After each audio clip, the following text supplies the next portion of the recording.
everyone, this is Neha. Welcome back to the channel. Hope you all are good. तो previous video के अंदर हम लोगों ने बिजनेस स्टडीज का चैप्टर 2 स्टार्ट करा था, प्रिंसिपल्स ऑफ मैनेजमेंट, जिसमें हम लोगों ने मोटा मोटा देख लिया था कि प्रिंसिपल्स ऑफ मैनेजमेंट होता क्या है, नेचर क्या होता है प्रिंसिपल्स ऑफ मैनेजमेंट का, मतलब प्रिंसिपल्स ऑफ मैनेजमेंट के कैरेक्टरिस्टिक्स। फिर हम लोगों ने देखा था significance of principles of management. तो उसी चैप्टर को कंटिन्यू करते हैं। आज हम लोग एक बहुत इंपॉर्टेंट टॉपिक डिस्कस करने वाले हैं, फेयोल्स प्रिंसिपल्स ऑफ मैनेजमेंट। तो चलो शुरू करते हैं। देखिए, फेयोल के प्रिंसिपल्स ऑफ मैनेजमेंट को समझने से पहले हम लोग फेयोल के बारे में थोड़ी सी बेसिक बातें डिस्कस कर लेते हैं कि भाई कौन थे, कब इनका जन्म हुआ, कहाँ हुआ, ये सारी बातें हम लोग डिस्कस कर लेते हैं, जो कि आपके एमसीक्यू क्वेश्चंस के पॉइंट ऑफ व्यू से बहुत इंपॉर्टेंट है। सो देखिए, पूरा नेम क्या था? Henry Fayol. क्या नाम था? Henry Fayol. Full name was Henry Fayol. इनका बर्थ कहाँ हुआ था? तो इनका बर्थ हुआ था फ्रांस के अंदर। कहाँ? फ्रांस के अंदर। बाय प्रोफेशन क्या थे? बाय प्रोफेशन थे ये माइनिंग इंजीनियर। क्या थे? Mining engineer. अब भाई फ्रांस के अंदर बर्थ हुआ था, तो बर्थ हुआ कब था? बर्थ हुआ था 1841 के अंदर। कब? 1841 के अंदर। और इसी के साथ में थोड़ा सा देख लेते हैं, इनकी डेथ हुई 1925 के अंदर। कब? 1925 के अंदर। तो क्या क्या देखा हमने? फुल नेम क्या था? Henry Fayol. कहाँ बर्थ हुआ था इनका? फ्रांस के अंदर। बाय प्रोफेशन क्या थे? Mining engineer. बर्थ कब हुआ? 1841 के अंदर। और डेथ कब हुई? 1925 के अंदर। अब इनका रोल क्या था? तो भाई हमने देखा था ना कि हमारे मैनेजमेंट के कुछ फंक्शंस होते हैं। हमारे मैनेजमेंट के कुछ फंक्शंस होते हैं। कौन कौन से function? Planning, organising, staffing, directing, controlling.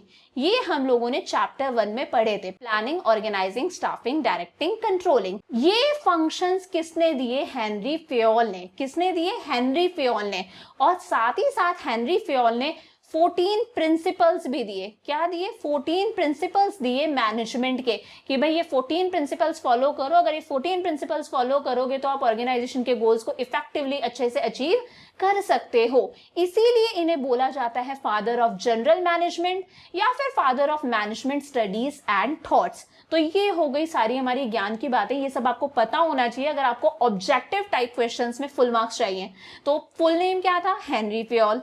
कहां पर इनका बर्थ हुआ? फ्रांस के अंदर। क्या थे बाय प्रोफेशन? Mining engineer. कब हुआ इनका बर्थ? 1841 के अंदर। डेथ कब हो गई? 1925। इन्होंने क्या क्या कंट्रीब्यूट करा, क्या क्या दिया? तो भाई मैनेजमेंट के functions, planning, organising, staffing, directing, controlling, ये किसने दिए? हेनरी फेयोल ने। प्लस इन्होंने 14 प्रिंसिपल्स दिए मैनेजमेंट के। तो इन 14 प्रिंसिपल्स में से 7 प्रिंसिपल्स हम लोग इस वीडियो में डिस्कस करेंगे, 7 प्रिंसिपल्स हम लोग नेक्स्ट वीडियो के अंदर डिस्कस करेंगे। So let's start. देखिए, फर्स्ट प्रिंसिपल है division of work. Division of work क्या कहता है? Work should be divided into small task और jobs according to the capability, qualification and experience of the person. It leads to specialization. भाई Henri Fayol कहते हैं कि किसी भी ऑर्गेनाइजेशन के अंदर एक ही एम्प्लॉय सारा का सारा काम नहीं कर सकता। फॉर एग्जाम्पल, आप लोगों के स्कूल के अंदर क्या एक ही टीचर आपको eco, business studies, accounts, English सारे सब्जेक्ट्स पढ़ा देता है? नहीं पढ़ा सकता। तो वही हेनरी फेयोल कहते हैं कि किसी भी ऑर्गेनाइजेशन के अंदर एक ही पर्सन सारा काम नहीं कर सकता। प्लस अगर आप उससे सारा काम करवाओगे भी तो या तो वो हर चीज में परफेक्ट नहीं होगा। भाई एक ही टीचर सारे सब्जेक्ट्स थोड़ी ना बेटर वे में, बेस्ट वे में पढ़ा सकता है।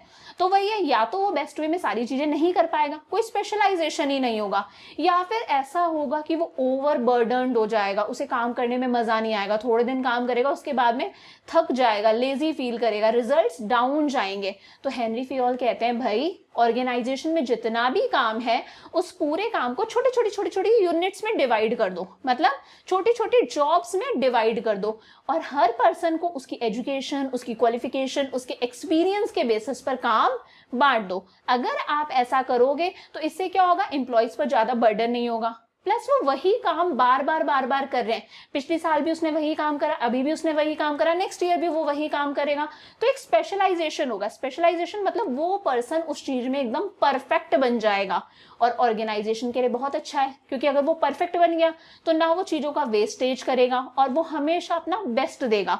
तो डिवीजन ऑफ वर्क सिंपल सा यही कहता है कि ऑर्गेनाइजेशन के अंदर जितना भी काम है उसको छोटे छोटे टुकड़ों में डिवाइड कर दो, छोटे छोटे टास्क में डिवाइड कर दो, और वो जॉब्स पर्सन्स को, अलग अलग पर्सन्स को असाइन कर दो according to their qualification, their capabilities, their education, their experience. इससे क्या होगा, स्पेशलाइजेशन होगा, वो पर्सन स्पेशलाइज्ड हो जाएगा, उस चीज में बेस्ट देगा अपना।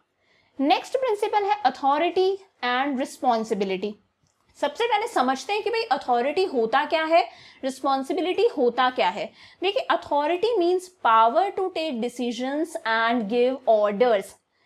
डिसीजन लेने की पावर अपने हाथ में होना, लोगों को ऑर्डर्स देने की पावर, इसे ही क्या कहते हैं, अथॉरिटी। ऑब्वियस ही बात है, अथॉरिटी किसके पास में होती है, बॉस के पास में होती है। बॉस डिसीजन ले सकता है, बॉस के पास में पावर है कि बॉस ऑर्डर्स दे सकता है, यही क्या है, अथॉरिटी। वही रिस्पॉन्सिबिलिटी क्या होता है, responsibility means obligation to complete the job assigned on time. Responsibility का मतलब है कि जो काम आपको सौंपा गया है, जो काम आप पर डाला गया है, आप ऑब्लाइग्ड हो, आपके ऊपर ऑब्लिगेशन है कि भाई आपको वो काम कंपल्सरीली करना ही है। ठीक है, तो ये किसका काम हो गया, एम्प्लॉय का काम हो गया। मतलब जो बॉस है, जो ऊपर है, उसके पास में क्या है, अथॉरिटी, उसके पास में क्या है, पावर, और जो बंदा उसके नीचे काम कर रहा है उसे क्या करनी है, जो रिस्पॉन्सिबिलिटी उसे मिल रही है वो रिस्पॉन्सिबिलिटी उसे पूरी करनी है। तो देखिए, ये जो पर्सन है ये कौन है, सुपीरियर। कौन है, सुपीरियर, सुपीरियर। और इसके नीचे काम कर रहा है ये बंदा कौन है, सब ऑर्डिनेट। कौन है, सब ऑर्डिनेट। जो बंदा ऊपर होता है, जिसके पास में पावर ज्यादा है, वो सुपीरियर है, और उसके अंडर जो काम कर रहा है वो सबऑर्डिनेट है। तो सुपीरियर के पास में क्या होगी, ज्यादा अथॉरिटी, और सबऑर्डिनेट के पास में क्या होगी, ज्यादा रिस्पॉन्सिबिलिटी। क्यों, क्योंकि उसे जो काम सुपीरियर दे रहा है वो फॉलो करना है। फॉर एग्जाम्पल, स्कूल के अंदर प्रिंसिपल के पास में पावर ज्यादा है, वहीं टीचर के पास में पावर कम है। पावर मतलब अथॉरिटी, पावर का दूसरा नाम अथॉरिटी है, अथॉरिटी कम है पर रिस्पॉन्सिबिलिटी ज्यादा है। तो ये हेनरी फ्योल का प्रिंसिपल कहता है, there must be balance between the authority and responsibility, कि भाई अथॉरिटी मतलब पावर, पावर और रिस्पॉन्सिबिलिटी के बीच में एक बैलेंस होना चाहिए। फॉर एग्जाम्पल, अगर आपने एक पर्सन को अथॉरिटी तो बहुत ज्यादा दे दी, मतलब उसके पास में बहुत ज्यादा पावर है, बट इतना काम ही नहीं दिया आपने उस पर्सन को, उस पर्सन के पास में काम ही नहीं है करने के लिए, तो कहीं ना कहीं वो अपनी अथॉरिटी, अपनी पावर का मिसयूज करेगा। वो अपने आप को सुपीरियर फील करने लगेगा, क्योंकि काम उसके पास में करने को है नहीं, तो वो अपनी पावर का हो सकता है मिसयूज करके दूसरे लोगों को परेशान करे। वहीं अगर कहीं आपने ऐसा कर दिया कि किसी पर्सन को पावर नहीं दी पर उसको बहुत सारी रिस्पॉन्सिबिलिटी दे दी, उस पर बहुत सारा काम थोप दिया, और आप उसको कोई भी डिसीजन खुद लेने के लिए अलाउ नहीं कर रहे, उसको पावर ही नहीं दे रहे, तो कहीं ना कहीं वो अंदर से डीमोटिवेटेड फील करेगा, थक जाएगा, उसे काम करने में मजा नहीं आएगा। फॉर एग्जाम्पल, अगर मैं आपको कहूँ कि एक एम्प्लॉई है, उस एम्प्लॉई को काम दिया कि भाई तुझे 100 यूनिट्स इस चीज की बनानी है। अब आपने उसे 100 यूनिट्स बनाने का काम दिया, ये क्या दे दिया आपने, रिस्पॉन्सिबिलिटी, बट आपने उसे कोई डिसीजन लेने का पावर नहीं दिया, कोई डिसीजन लेने का हक नहीं दिया। मान लो उस एम्प्लॉय के पास में रॉ मटेरियल खत्म हो जाता है, अब भाई रॉ मटेरियल परचेज करने की भी उसके पास में पावर नहीं है, तो क्या वो 100 यूनिट्स प्रोड्यूस कर सकता है, नहीं कर सकता। तो वही ये जितनी अथॉरिटी है उतनी ही रिस्पॉन्सिबिलिटी दो, there should be balance between the two. ज्यादा अथॉरिटी भी दोगे तो वो अथॉरिटी का मिसयूज करेगा, अगर ज्यादा रिस्पॉन्सिबिलिटी दोगे तो कहीं ना कहीं थक जाएगा, डिमोटिवेटेड फील करेगा। आगे बढ़ते हैं। अब थर्ड प्रिंसिपल है हमारा डिसिप्लिन। देखिए, discipline means obedience to the organisational rules and employment agreement. देखिए, डिसिप्लिन क्या कहता है, हेनरी फ्योल कहते हैं कि ऑर्गेनाइजेशन में डिसिप्लिन होना चाहिए। तो भाई डिसिप्लिन का मतलब क्या हुआ, डिसिप्लिन मतलब ऑर्गेनाइजेशन के जितने भी रूल्स और रेगुलेशंस हैं उन्हें फॉलो करो। ठीक है, एम्प्लॉयमेंट एग्रीमेंट में जो बातें लिखी गई हैं, मतलब जब कोई एम्प्लॉय जॉब स्टार्ट करता है तो एक एम्प्लॉयमेंट एग्रीमेंट साइन करा जाता है, उसमें जितनी बातें लिखी गई हैं उन बातों को फॉलो करो, सारे रूल्स और रेगुलेशंस को मानो। स्कूल में देखा होगा, अगर आप सारे रूल्स और रेगुलेशंस को मानते हो तो टीचर क्या बोलता है कि क्लास बहुत डिसिप्लिन्ड है। अगर आप रूल्स और रेगुलेशंस को फॉलो नहीं कर रहे, कभी भी क्लास से बाहर भाग जाओगे, कभी यूनिफॉर्म प्रॉपर पहन के नहीं आओगे, अटेंडेंस प्रॉपर नहीं होगी, तो टीचर क्या बोलेगा, आप डिसिप्लिन्ड नहीं हो। तो वही है, रूल्स और रेगुलेशंस को फॉलो करना मतलब डिसिप्लिन फॉलो करना, रूल्स और रेगुलेशंस को ब्रेक करना मतलब डिसिप्लिन नहीं है। तो हेनरी फियोल कहते हैं ऑर्गेनाइजेशन के अंदर हमेशा डिसिप्लिन होना चाहिए। तो वो क्या कहते हैं, फॉलोइंग रूल्स एंड रेगुलेशंस, की भाई रूल्स और रेगुलेशन सारे फॉलो करो। Good superiors at all levels, कि भाई ये बंदा ऑर्गेनाइजेशन में, ये बंदा ऑर्गेनाइजेशन में, ये बंदा ऑर्गेनाइजेशन में, जो बंदा इनके ऊपर है वो बंदा कौन कहलाता है, सुपीरियर। क्या कहलाता है, सुपीरियर। सुपीरियर मतलब बॉस, सुपीरियर मतलब बॉस। तो भाई हर लेवल पर अच्छे सुपीरियर्स का होना बहुत जरूरी है, क्योंकि ये अच्छा सुपीरियर ये मेक श्योर करेगा कि ये बंदे सही से काम कर रहे हैं या नहीं कर रहे, और सारे रूल्स और रेगुलेशंस को फॉलो कर रहे हैं या नहीं कर रहे। क्लियर एंड फेयर एग्रीमेंट, कि जितने भी एग्रीमेंट साइन हो रहे हैं, जितने भी कॉन्ट्रैक्ट साइन हो रहे हैं वो सब क्लियर होने चाहिए, सारी कंडीशंस उसमें एकदम अच्छे से मेंशन होनी चाहिए, प्लस फेयर होने चाहिए, उसमें कुछ गड़बड़ नहीं होनी चाहिए।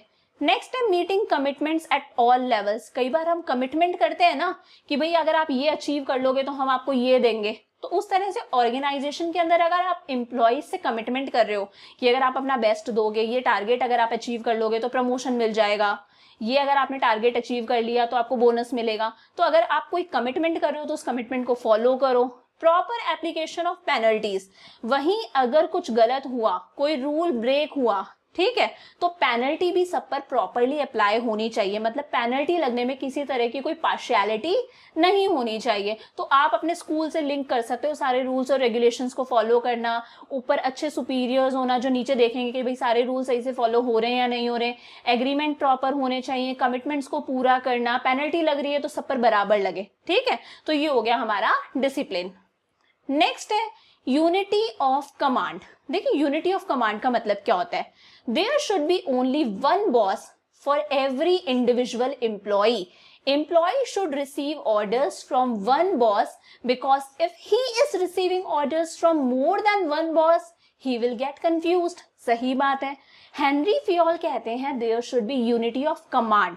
यूनिटी ऑफ कमांड का मतलब क्या है कि एम्प्लॉई को ऑर्डर सिर्फ और सिर्फ एक बॉस से मिले, मतलब एक अगर जो एम्प्लॉई है उसे ऑर्डर सिर्फ एक ही बॉस से मिलने चाहिए।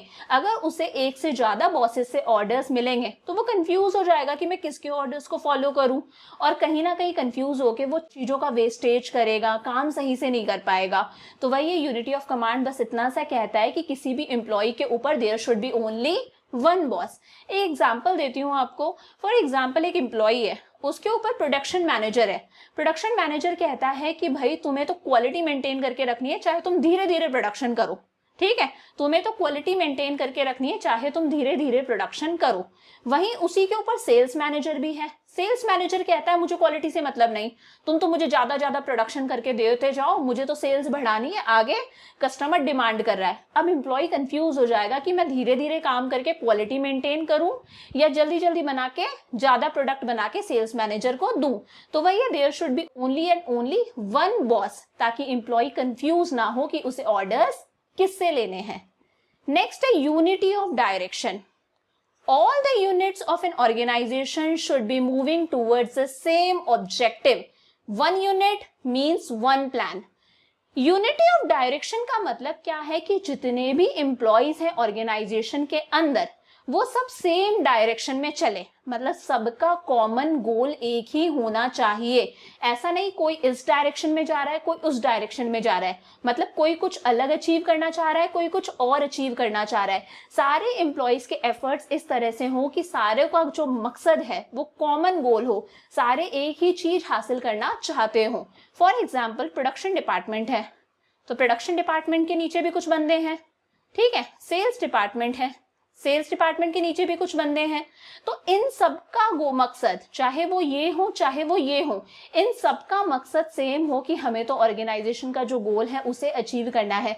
सब सेम डायरेक्शन में जाएं, कोई कुछ अलग गोल अचीव करने की कोशिश ना करे। तो there should be unity of direction की सारे के सारे एक ही प्लान को अचीव करने में लग जाएं। All the units of an organisation should be moving towards the same objective. सबका उद्देश्य, सबका मकसद, सबका ऑब्जेक्टिव सेम होना चाहिए। आगे बढ़ते हैं। नेक्स्ट है हमारा subordination of individual interest to general interest. The interest of the organisation should take priority over the interest of any one individual employee. इसका मतलब क्या है? देखिए, एक ऑर्गेनाइजेशन के अंदर बहुत सारे एम्प्लॉयज काम करते हैं। हर एम्प्लॉय का अलग अलग मकसद है, हर एम्प्लॉय का अलग अलग गोल है, अलग अलग ऑब्जेक्टिव है। कोई बहुत पैसा कमाना चाहता है, कोई चाहता है प्रमोशन हो, कोई सोशल स्टेटस हासिल करना चाहता है, सबके अलग अलग मकसद है। बट ओवरऑल ऑर्गेनाइजेशन का तो एक ही मकसद होता है ना। पूरे ऑर्गेनाइजेशन का कुछ अलग मकसद है कि प्रॉफिट अर्न करना है, सर्विस प्रोवाइड करनी है। तो भाई हेनरी फियोल कहते हैं कि ऑर्गेनाइजेशन का जो गोल है, ऑर्गेनाइजेशन का जो ऑब्जेक्टिव है, उसे ज्यादा प्रायोरिटी दो as compare to individual employee के गोल्स। ठीक है, इंडिविजुअल एम्प्लॉय के गोल्स का भी ध्यान रखो, बट उनके गोल से ज्यादा किसे इंपॉर्टेंस दो? ओवरऑल ऑर्गेनाइजेशन के गोल्स को इंपॉर्टेंस दो। इसे हम लोग एक एग्जांपल के साथ में समझते हैं। फॉर एग्जांपल, एक ऑर्गेनाइजेशन है जिसके अंदर ये जो मेरे पीछे चेयर है, इस तरह की चेयर प्रोड्यूस करी जाती है। ठीक है, तो एक ऑर्गेनाइजेशन है, ठीक है, वहां पर ये चेयर प्रोड्यूस करी जाती है। अब इस चेयर को प्रोड्यूस करने के लिए रॉ मटेरियल की रिक्वायरमेंट आ पड़ी कि भाई रॉ मटेरियल चाहिए। अब मैनेजर जो है वो सोचेगा भाई मैं क्या करूं, रॉ मटेरियल अरेंज करूं। तो इसका एक एम्प्लॉय आके इसे कहता है, मैनेजर साहब मेरे कोई नोन है, मेरे जो नोन है ना, उनका इस चेयर के रॉ मटेरियल का बिजनेस है, तो आप चाहो तो उनसे भी ये चेयर का रॉ मटेरियल खरीद सकते हो। अब या तो मैनेजर इससे ले ले, ठीक है, या फिर दूसरा मैनेजर क्या कह सकता है, ना भाई तुझसे नहीं लूंगा, पहले मैं पूरे मार्केट में कंपेयर करूंगा कि कहां पर सस्ते में मिल रहा है, और जहां पर सस्ते में रॉ मटेरियल मिल रहा है मैं तो वहां से लूंगा। ठीक है, तो अगर मैनेजर ऐसा सोचे कि भाई मैं पूरे मार्केट में डिस्कस करूंगा, पूरे में जहां पर सस्ते में अवेलेबल है वहां से लूंगा, तो मतलब वो किसके बारे में सोच रहा है? ऑर्गेनाइजेशन के बारे में सोच रहा है। वहीं अगर वो बिना सोचे समझे इससे ले ले, ठीक है, कि हाँ भाई तुम मेरे एम्प्लॉय हो, मैं तुमसे ले लेता हूं, तो उसने मतलब एक पर्टिकुलर एम्प्लॉय के इंडिविजुअल इंटरेस्ट के बारे में सोचा। उससे ले ले मतलब वो इंडिविजुअल इंटरेस्ट के बारे में सोच रहा है। और अगर वो बाहर कंपेयर करे अलग अलग जगह पर प्राइजेस, और जहां पर सबसे सस्ते में मिल रहा है वहां से ले, मतलब वो ऑर्गेनाइजेशन के बारे में सोच रहा है, ऑर्गेनाइजेशन की कॉस्ट बचा रहा है। तो वही होना चाहिए भाई, ऑर्गेनाइजेशन के बारे में सोचो, इंडिविजुअल एम्प्लॉय के बारे में मत सोचो। हेनरी फियोल क्या कहते हैं कि भाई रॉ मटेरियल इससे मत लो, आप पहले क्या करो, कंपेयर करो मार्केट से, और जहां पर सस्ते में मिल रहा है वहां से ले लो। तो हेनरी फियोल ने बस इतना सा कहा कि इंडिविजुअल इंटरेस्ट को प्रायोरिटी कम दो और ऑर्गेनाइजेशन के ओवरऑल ऑब्जेक्टिव को प्रायोरिटी ज्यादा दो। लास्ट हम लोग आज जो 7th वाला डिस्कस कर रहे हैं वो है रेम्यूनरेशन ऑफ एम्प्लॉइज।